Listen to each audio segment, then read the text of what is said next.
លោកដូណាល់ត្រាំថាប្រតិបត្តិការយោធាប្រឆាំងអ៊ីរ៉ង់ជិតបញ្ចប់ហើយបង្ហាញបំណងទប់ស្កាត់ការឡើងថ្លៃប្រេង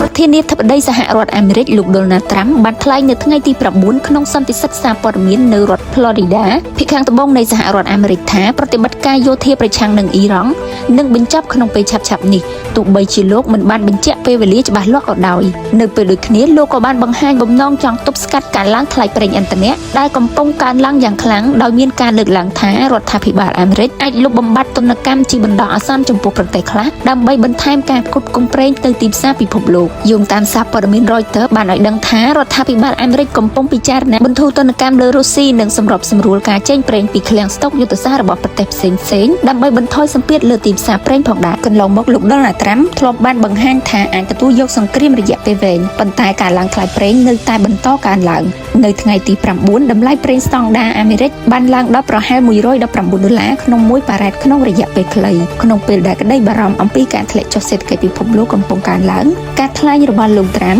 អំពីការបញ្ចប់ប្រតិបត្តិការយោធាឆាប់ៗនេះត្រូវបានមើលឃើញថាជាការប៉ុនប៉ងបន្ថយភាពតានតឹងនិងធ្វើឲ្យស្ថានភាពស្ងប់ស្ងាត់ឡើងវិញ